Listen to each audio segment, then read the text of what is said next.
Friends देखिए, आज इस वीडियो में हम लोग बिहार पुलिस कांस्टेबल की जो भर्ती वर्ष 2023 में 21,391 पदों पर आई हुई है, उसके लिए एडुटेरिया का जो नया बिहार पुलिस का प्रैक्टिस बुक आया हुआ है उसके सेट नंबर 3 को हम डिस्कस करेंगे। देखिए, इस बुक में टोटल 10 प्रैक्टिस सेट है। इन सभी 10 प्रैक्टिस सेट को मैं आपको कवर करवा दूंगा। इससे पहले वाले वीडियो में मैंने आपको सेट नंबर 1 और सेट नंबर 2 को कवर करा दिया था। अगर आपने दोनों वीडियोज़ को नहीं देखा है तो ज़रूर देख लीजिएगा, लिंक आपको डिस्क्रिप्शन बॉक्स में मिल जाएगा। और आज इस वीडियो में हम लोग सेट नंबर 3 को डिस्कस करेंगे। फ्रेंड्स चलिए सेशन स्टार्ट करते हैं। पहले प्लीज़ एक बार सेशन को लाइक कर दीजिए और जब सेशन समाप्त हो जाएगा तो इसे किसी भी एक ग्रुप में ज़रूर शेयर कर दीजिएगा। फ्रेंड्स, जैसे मैंने आपको बताया कि आज इस सेशन में हम लोग एडुटेरिया का जो नया प्रैक्टिस बुक बिहार पुलिस के लिए आया हुआ है उसका सेट नंबर 3 हम डिस्कस करेंगे। यानी कि एडुटेरिया Bihar police practice set number 3 का पहला प्रश्न पढ़ेंगे कि सेनापति निम्न में से किस प्रकार का शब्द है। देखिए, ध्यान दीजिएगा, जो भी मैं एक्सप्लेन करूंगा उसको ध्यान से आप जरूर सुनिएगा। इससे क्या होगा कि एक प्रश्न के साथ साथ आपके 2 से 3 प्रश्न जो है कवर होते चलेंगे। और फ्रेंड्स, बहुत ही बढ़िया यह प्रैक्टिस सेट है। सेट को आप पूरा लगाइए और वीडियो के लास्ट में अपना स्कोर जरूर कमेंट करके बताइएगा। देखिए, ध्यान दीजिएगा फ्रेंड्स, अगर हम बात करें कि रचना के आधार पर शब्द के कितने प्रकार हैं, तो रचना के आधार पर शब्द 3 प्रकार के हैं। कौन कौन से हैं? तो एक रूढ़ है, एक यौगिक है और एक योगरूढ़ है। यहाँ पर देखिए दिया गया रूढ़, यौगिक और योगरूढ़। इसमें पूछा गया है कि सेनापति निम्न में से किस प्रकार का शब्द है। यहाँ से ध्यान से सुन लीजिएगा, आपका एक भी प्रश्न नहीं छूटेगा। देखिए, रूढ़ क्या होता है? रूढ़ शब्द जो है, जब उसको आप तोड़ेंगे तो उसका कोई भी अर्थ नहीं निकलेगा। जैसे कि देखिए, पानी जो है ये रूढ़ शब्द है। पानी को अगर आप तोड़िएगा तो पा और नी, ना ही पा का कोई अर्थ निकल रहा है और ना ही नी का कोई अर्थ निकल रहा है। लेकिन यौगिक जो होता है, यौगिक को जब आप तोड़ेंगे तो उसका एक सार्थक अर्थ निकलेगा। जैसे यहाँ देखिए सेनापति, सेनापति में सेना अलग हो गया इसको तोड़ने पर, और फिर इधर पति अलग हो गया, तो दोनों का अर्थ होता है। ठीक है, सेना सैनिक, पति, पति का भी अर्थ आप जानते हैं। उसी प्रकार से अगर हम राष्ट्रपति को तोड़े तो राष्ट्रपति के तोड़ने पर भी देखिए राष्ट्र अलग और पति अलग, यानी कि राष्ट्रपति, सेनापति। ठीक है, रसोई घर को तोड़िए, रसोई एक तरफ और फिर घर दूसरी तरफ टूटने पर, यानी कि रसोई जहाँ खाना पकता है और घर। ठीक है, तो इस तरह से अगर हम बात करें तो यह सेनापति, रसोई घर, राष्ट्रपति, ये सभी किस प्रकार के शब्द हैं? यौगिक हैं। और योगरूढ़ क्या है कि यह एक विशेष अर्थ प्रकट करता है। जैसे लंबोदर, लंबा है उदर जिसका, अर्थात गणेश की बात की जा रही है। क्लियर है? चलिए, उषा पंखा, अब यहाँ पर देखिए, यहाँ पर दिया गया उषा पंखा। उषा जो कंपनी है ना, उसी का यह पंखा है। उषा पंखा, तूफान का पंखा, हैवल्स का पंखा। ठीक है, देखिए अगर सिर्फ पंखा पूछता, पंखा जो है किस प्रकार का संज्ञा है, तो पंखा जो है यह जातिवाचक संज्ञा होता है। लेकिन जब कंपनी का नाम लग जाएगा, उषा पंखा, तूफान पंखा, हैवल्स पंखा, तो यह जो होगा व्यक्तिवाचक संज्ञा बन जाएगा। क्लियर है? ध्यान रखिएगा। चलिए, निरोग शब्द में उपसर्ग कौन सा है? निरोग में उपसर्ग जो है ये नी उपसर्ग है। नेक्स्ट क्वेश्चन है, तीव्र का विलोम शब्द क्या होता है? तीव्र का मंद हो जाएगा, धीमा हो जाएगा, तो यहाँ पर देखिए मंद दिया गया है। ठीक है, तीव्र का मतलब तेज होता है। चलिए, उसके बाद देखिएगा कि अमृत का पर्यायवाची शब्द, तो सोम होता है, सुधा होता है, पीयूष होता है, और एक और याद रखिएगा अम्लीय भी इसका पर्यायवाची शब्द होता है अमृत का। अम्लीय ज्यादा रहता है परीक्षा में। ठीक है, मीठा पर्यायवाची शब्द नहीं है अमृत का। नेक्स्ट क्वेश्चन है कि निम्नलिखित विकल्पों में से शुद्ध रूप का चुनाव कीजिए। फ्रेंड्स, एक बार प्लीज वीडियो को लाइक कर दीजिए। मैं आपके लिए लगातार प्रयास कर रहा हूं। मेरा प्रयास है कि इस बार आप बेहतर तैयारी करके एग्जाम दीजिए। मैं आपसे कोई भी चार्ज नहीं लेता हूं, बिल्कुल free of cost every content है। आपको सिर्फ लाइक करना है, लाइक करने से मुझे मोटिवेशन मिलता है। सो प्लीज लाइक जरूर किया करें। देखिए, हम यहाँ पद है कौन सा इसमें से शुद्ध लिखा गया है, तो दर्पण कैसे शुद्ध लिखते हैं? ये वाला दर्पण जो है बिल्कुल करेक्ट लिखा गया है। ठीक है, चलिए उसके बाद देखिएगा कि राम पेड़ से गिर गया, रेखांकित, ये रेखांकित किया गया है वाक्य। इसमें पूछा गया है कि कारक का भेद जो है कौन सा है? अच्छा, राम पेड़ से गिर गया, यानी कि इसमें अलगाव हो रहा है। गंगा हिमालय से निकलती है, यानी कि उसमें अलगाव हो रहा है। कर्ता ने कर्म को करण से, संप्रदान को के लिए, अपदान से अलगाव का बोध होता है। पेड़ से गिर गया यानी कि अपदान कारक है। ठीक है, चलिए इनमें से कौन सा युग्म जो है गलत है? एक तरफ जो है ये देखिए सिंगुलर है, दूसरी तरफ इनका प्लुरल यानी कि एक वचन और इनका बहुवचन बनाया गया। गाड़ी का गाड़ियां सही है, घोड़ा का घोड़े सही है, वस्तु का वस्तुएं सही है, बहन का बहने ये गलत दिया गया। बहन का बहने जब होगा ना तो बहने में हम लोग यहाँ पर बिंदु लिखते हैं, ठीक है, ऐसे होगा बहने, यहाँ पर बिंदु होगा, तो यहाँ पर नहीं लिखा गया इसीलिए ये जो है गलत है। तो ऑप्शन सी राइट आंसर हो जाएगा। स्वर संधि कितने प्रकार के होते हैं? स्वर संधि जो होते हैं ये कितने प्रकार के होते हैं? 5 प्रकार की। दीर्घ स्वर संधि, गुण स्वर संधि, वृद्धि संसंधि, यण स्वर संधि और अयादि स्वर्ण संधि, ठीक है। तो ये 5 प्रकार के हो गए। जो दूसरे का उपकार माने उसको क्या कहेंगे? उसको कृतज्ञ कहेंगे, और जो दूसरे का उपकार न मानता हो उसको कृतघ्न कहते हैं, कृतघ्न, ठीक है, जो कि यहाँ पर देखिए लिखा गया है कृतघ्न। जो उपकार न माने उसको कृतघ्न और जो उपकार माने उसको कृतज्ञ कहा जाता है। चलिए यहाँ से देखिए इंग्लिश का प्रश्न स्टार्ट हो रहा है। Which one of the following is the correct sentence? इसमें से करेक्ट कौन सा लिखा गया है? मतलब कि वह नहीं जानता है लिखना कैसे। He does not know how to read write, ठीक है, option number B right answer हो जाएगा। ही डज नॉट, ही के साथ डज नॉट का इस्तेमाल होता है, डज का होगा, ठीक है। He does not know how to write. चलिए उसके बाद चलिए नंबर प्रश्न है कि the book Merchant of Venice was written by. तो यह बुक जो है मर्चेंट ऑफ वेनिस ये लिखा गया है विलियम शेक्सपियर के द्वारा। Macbeth was a character in, तो ये जो मैकबेथ कैरेक्टर है ये शेक्सपियर के ड्रामा में है, शेक्सपियर ड्रामा। चलिए उसके बाद देखिए व्हाट डज इजी इंडिकेट, ऐसे हम लोग लिखते हैं ना इजी, इजी का मतलब क्या होता है? इसका मतलब होता है एग्जाम्पल। यहाँ पे देखिए फॉर एग्जाम्पल हो जाएगा। उसके बाद देखिए ओड का, इसमें क्या ओड इज क्या है? तो ओड एक लिरिक पोएम है, ठीक है।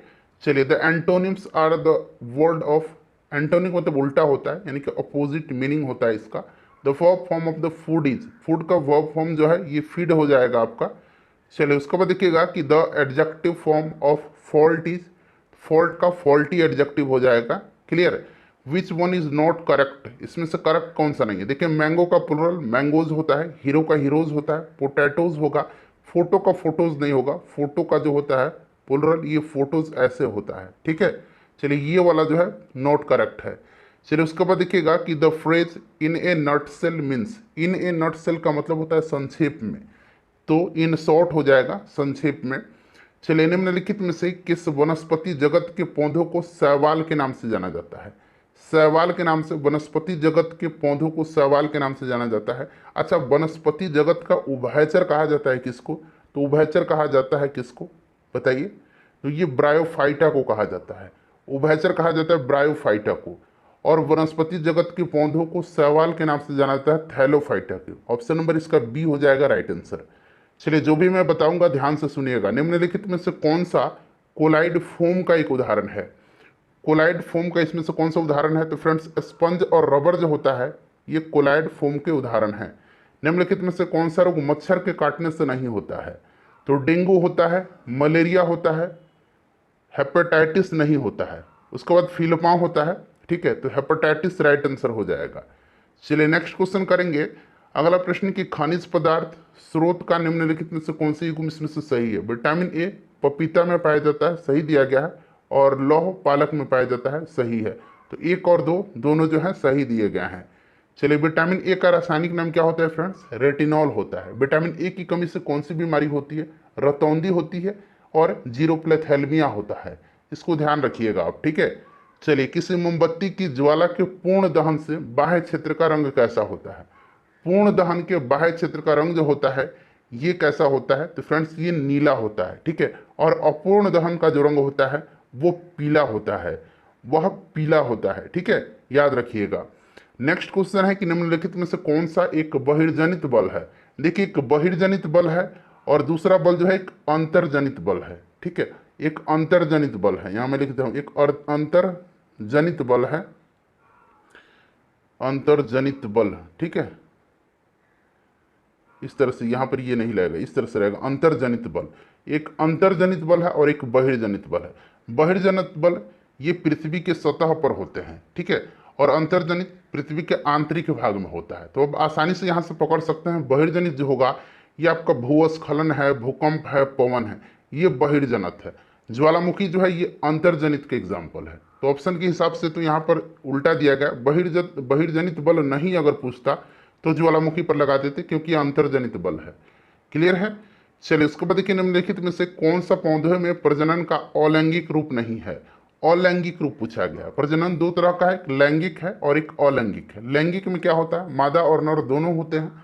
चलिए देखिए, पौधे में जो पूछा गया अलैंगिक रूप से नहीं है, तो अलैंगिक जो है ये परागकण नहीं है, परागकण ये लैंगिक है। ठीक है, परागकण कैसा है, तो ये लैंगिक जनन है। कैसा जनन है, तो यह लैंगिक जनन का उदाहरण है।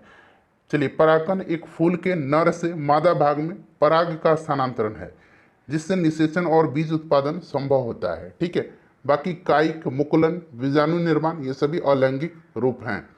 नेक्स्ट क्वेश्चन है कि चिकनगुनिया किस मच्छर के काटने वाला एक संक्रामक रोग है। देखिए फ्रेंड्स, आज ही मैंने ज्योग्राफी का जो प्रीवियस ईयर में प्रश्न पूछे गए हैं बिहार पुलिस में, उनको कवर कराया हुआ है। हिस्ट्री का भी मैंने कवर कराया हुआ है। अगर आपने नहीं देखा है तो जरूर देख लीजिएगा। और हमारा जो फुल लेंथ प्रैक्टिस सेट आता है, स्पेशली हमारा है सक्सेस 15 का है, जिसमें केवल और केवल इंपॉर्टेंट 100 बिहार पुलिस की तरह क्वेश्चन है। मैंने 3 सेट कंप्लीट कराया हुआ है, नहीं 4 सेट कराया हुआ है।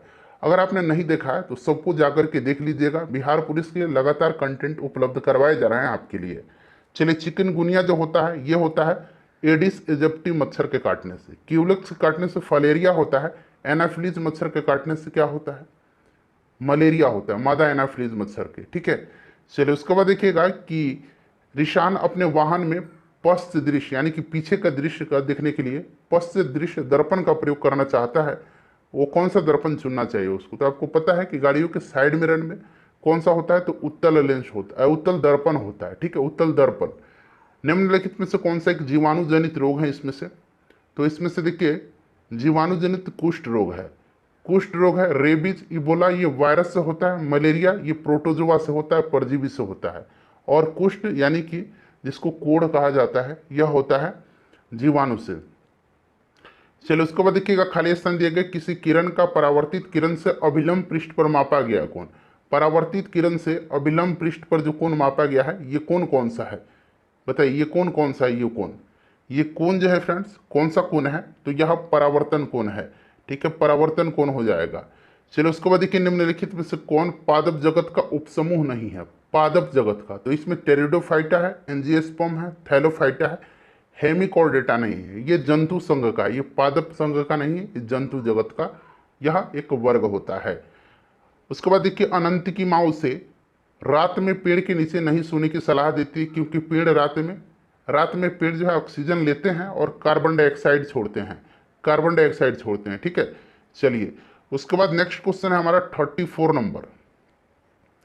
देखिए प्रश्न है कि सोडियम का परमाणु द्रव्यमान कितना है। यहाँ पर देखिए द्रव्यमान पूछा गया, अगर परमाणु संख्या पूछता तो 11 होता, द्रव्यमान इसका 23 होता है। सिंबल इसका सोडियम का ऐसे होता है, ध्यान रखिएगा। सिलिकॉन डाइऑक्साइड मुख्यतः निम्नलिखित में से किसमें पाया जाता है, तो सिलिकॉन डाइऑक्साइड जो है बालू में, सिलिका इसका मुख्य एलिमेंट होता है। चलिए, सामान्य दूध का पीएच मान कितना होता है, तो ये एक रेंज दिया गया है 6.7 से 6.9, कहीं कहीं आपको 6.6 से भी मिलेगा। ठीक है, डायरेक्ट 6.6 से लेकर के 6.9 भी रहेगा आपको। ठीक है, चलो उसके बाद नेक्स्ट क्वेश्चन है हमारा कि निम्नलिखित में से किस प्रक्रिया द्वारा हम दो मिश्रणीय द्रवों को अलग कर सकते हैं। तो यह प्रक्रिया जो है यह कौन सी प्रक्रिया है, यह प्रक्रिया आसवन है। ठीक है, कौन सी प्रक्रिया है, तो फ्रेंड्स यह प्रक्रिया आसवन है। भारतीय संविधान के निम्नलिखित अनुच्छेदों में से कौन सा राष्ट्रपति के क्षमादान के अधिकार से संबंधित है। तो राष्ट्रपति के क्षमादान का अधिकार जो है यह किस अनुच्छेद में है, तो अनुच्छेद 72 में है। ठीक है, अनुच्छेद 123 में अध्यादेश जारी करने की शक्ति है, और अनुच्छेद 143 में जो है उच्चतम न्यायालय से परामर्श लेने का जो है, सलाह लेने का अधिकार जो है, ये अनुच्छेद 143 में है। आगे प्रश्न आपको मिलेगा इसी सेट में 143 वाला। ठीक है, अच्छा अनुच्छेद यहाँ पर देखेंगे, अनुच्छेद 79, अनुच्छेद 80 और अनुच्छेद 81 क्या है। 79 में जो है क्या है फ्रेंड्स, इसमें संसद है जो कि राष्ट्रपति, राज्यसभा और लोकसभा से मिलकर बनता है। अनुच्छेद 80 में क्या है, राज्यसभा है। अनुच्छेद 81 में क्या है, तो लोकसभा है। ठीक है, चलिए निम्नलिखित में से किस राज्य की सीमा भूटान से नहीं लगती है। भूटान से जो राज्य लगते हैं ये सिक्किम है, पश्चिम बंगाल है, असम है, अरुणाचल प्रदेश है। देखिए सिक्किम, पश्चिम बंगाल, असम और एक अरुणाचल प्रदेश का नाम याद रखिएगा। मेघालय जो है ये सीमा नहीं सटता है इसका सिक्किम के साथ, भूटान के साथ। दहेज निषेध अधिनियम 1961 कब से लागू हुआ था, तो ये लागू कब से हुआ था, अच्छा प्रश्न है, इसको ध्यान रखना आपको। ठीक है, चलिए 1 जुलाई 1961 से। भारत के महान न्यायवादी को कौन हटा सकता है, अटर्नी जनरल को। देखिए अटॉर्नी जनरल वर्तमान में कौन है भारत के, आर वेंकट रमनी है, ठीक है, नाम याद रखना आपको। राष्ट्रपति ही इनको नियुक्त करते हैं आर्टिकल 76 के तहत। राष्ट्रपति के पश्चात पर्यंत यह पद धारण करते हैं, राष्ट्रपति इसको हटा सकता है, ठीक है। चलिए बिहार में कुल कितने प्रमंडल हैं, बिहार में टोटल 9 प्रमंडल हैं, 101 अनुमंडल हैं, 38 जिला हैं, ठीक है। अच्छा ये 9 प्रमंडल कौन कौन से हैं, तो पटना, तिरहुत, सारण, दरभंगा, कोसी, पूर्णिया, भागलपुर, मुंगेर और मगध, याद रखिएगा, ठीक है। चलो उसके बाद देखिएगा कि भारत में प्रथम सत्याग्रह गांधी जी ने कहाँ से शुरू किया था, तो भारत में किया था इन्होंने चंपारण से, ठीक है, 1917 में, याद रखिएगा, बहुत ही ज़्यादा इंपॉर्टेंट है। दिल्ली के लाल किले में, अब यहाँ पर देखिए एक दिल्ली के लाल किला है, एक आगरा के किले में, ठीक है। अब यहाँ प्रश्न है दिल्ली के लाल किले में मोती मस्जिद को किसने बनवाया था, तो दिल्ली के लाल किले में स्थित मोती मस्जिद को बनवाया था औरंगजेब ने, और आगरा के किले में मोती मस्जिद का निर्माण किसने करवाया था, तो शाहजहां ने करवाया था। इसे भी आप फ्रेंड्स ध्यान रखिएगा, ठीक है। चलिए नेक्स्ट क्वेश्चन हमारा कि जातक पवित्र ग्रंथ है, जातक जो है यह किसका है, यह बौद्धों का पवित्र ग्रंथ है। जातक में बुद्ध के पूर्ववर्ती जन्मों का इसमें जो है उल्लेख है, संग्रह है। चलिए क्वेश्चन नंबर हमारा हो गया 45। अब चलिए 46 नंबर हम लोग कर लेंगे। देखिए 46 नंबर है कि संयुक्त राष्ट्र संघ दिवस कब मनाया जाता है। संयुक्त राष्ट्र संघ दिवस प्रत्येक वर्ष मनाया जाता है 24 अक्टूबर के दिन, ठीक है। चलिए रामनाथ कोविंद भारत के राष्ट्रपति बने हैं, तो रामनाथ कोविंद 14वें नंबर के हैं, और द्रौपदी मुर्मू जो हैं ये 15वें नंबर की हैं। द्रौपदी मुर्मू जी का इंपॉर्टेंट है, 15वां क्रम है उनका, याद रखिएगा। मैरी कॉम किस खेल से जुड़ी हुई हैं, मैरी कॉम का संबंध जो है ये बॉक्सिंग से है। मैरी कॉम कहाँ की हैं, तो फ्रेंड्स ये मणिपुर की हैं, ठीक है। मीराबाई चानू मणिपुर की हैं ये भी, और मीराबाई चानू जो है ये भारोत्तोलन से, वेट लिफ्टिंग से, भारोत्तोलन से, वेट लिफ्टिंग से संबंधित है मीराबाई चानू, ठीक है। चलिए जनजाति समूह मुंडा कहाँ रहता है, तो मुंडा जनजाति झारखंड, राइट आंसर हो जाएगा। पानीपत का तृतीय युद्ध किसके बीच हुआ था, पानीपत का तीसरा युद्ध 1761 में हुआ था, अहमद शाह अब्दाली और मराठों के मध्य में, यानी कि अफगान और मराठा राइट आंसर हो जाएगा। इसमें मराठों की हार हो गई थी, अहमद शाह अब्दाली जीत गया था। 1526 में पानीपत का प्रथम युद्ध हुआ था बाबर और इब्राहिम लोदी के बीच में। इसी युद्ध की जीत के उपरांत बाबर ने भारत में मुगल सत्ता को स्थापित किया था। दूसरा 1556 में हुआ था अकबर और हेमू के बीच में, जिसमें अकबर जीत गया था।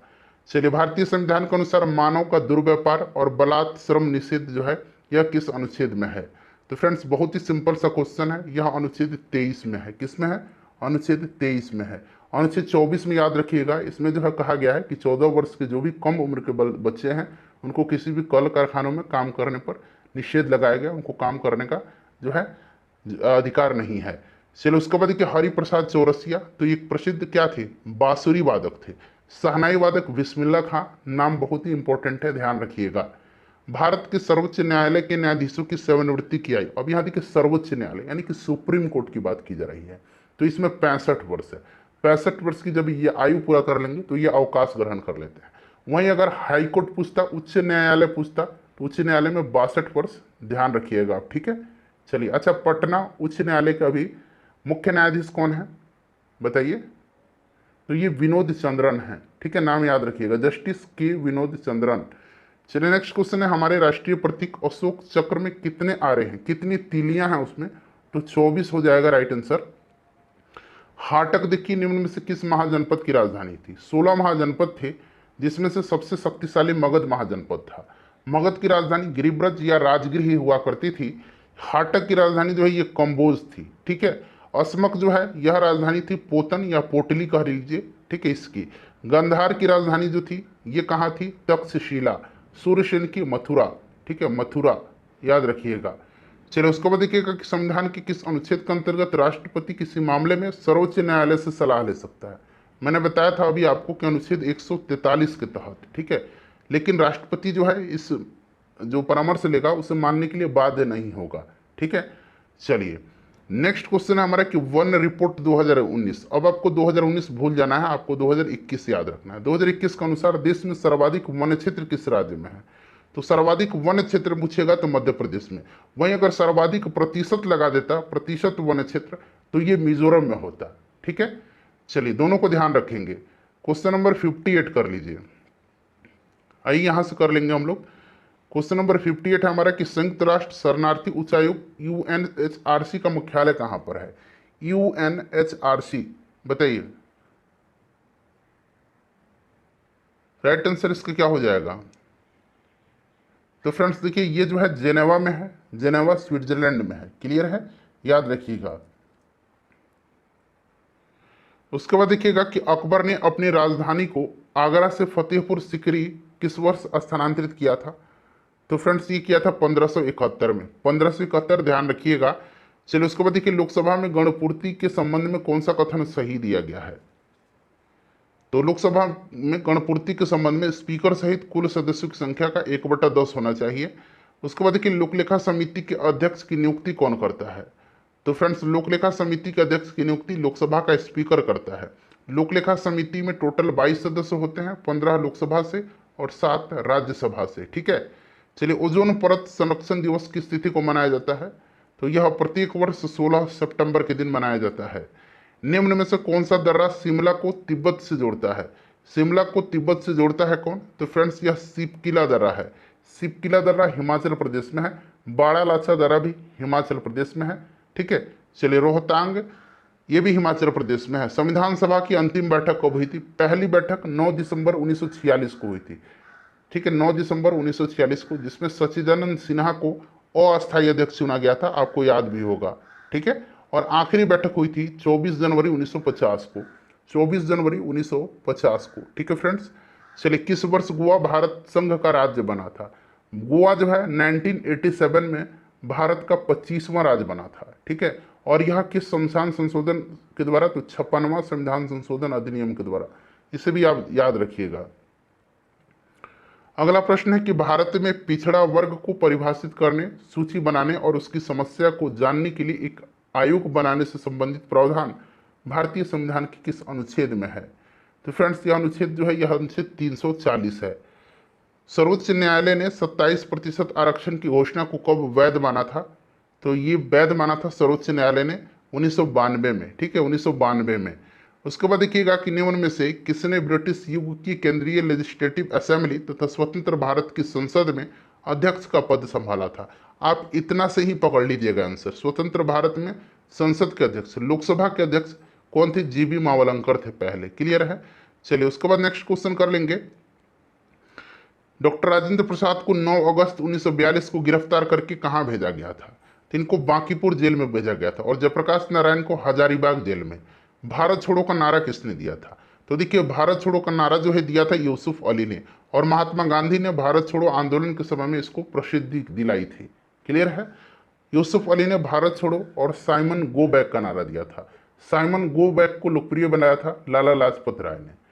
चलिए नेक्स्ट क्वेश्चन करेंगे कि किस राज्य की पुलिस ने तीर्थ और पर्यटन स्थलों पर स्वच्छता बनाए रखने के लिए ऑपरेशन मर्यादा शुरू किया है। ऑपरेशन मर्यादा राजस्थान सरकार ने शुरू किया है।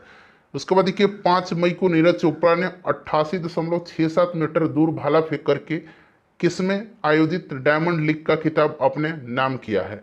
तो इन्होंने कहाँ पर। तो फ्रेंड्स ये आपका हो जाएगा दोहा डायमंड लीग। दोहा कतर की राजधानी है, ध्यान रखिएगा आप। अंतर्राष्ट्रीय गैर लाभकारी संगठन रिपोर्टर्स विदाउट बॉर्डर्स, इसी के द्वारा जो है विश्व प्रेस स्वतंत्रता सूचकांक जारी किया जाता है। ध्यान रखिएगा, पूछा गया है कि अंतर्राष्ट्रीय गैर लाभकारी संगठन रिपोर्टर्स विदाउट बॉर्डर्स द्वारा जारी विश्व प्रेस स्वतंत्रता सूचकांक 2023 में भारत की रैंकिंग क्या है। भारत इसमें जो है 161वें नंबर पर है। पहले स्थान पर कौन सा देश है। तो नॉर्वे है, इसको भी ध्यान रखिएगा आप। चलिए उसके बाद देखिएगा कि रूस के यान नेपोमियातवी, ठीक है, नेपोमनियातवी को हरा करके डिंग लिरेन किस देश के प्रथम पुरुष विश्व शतरंज चैंपियन बने हैं। तो ये चीन के हैं। ठीक है, चीन के हैं, याद रखिएगा। उसके बाद देखिएगा कि प्रथम आसियान इंडिया मैरीटाइम एक्सरसाइज की मेजबानी किस देश के द्वारा किया गया है। तो ये किया गया है सिंगापुर के द्वारा। किसके द्वारा। सिंगापुर के द्वारा।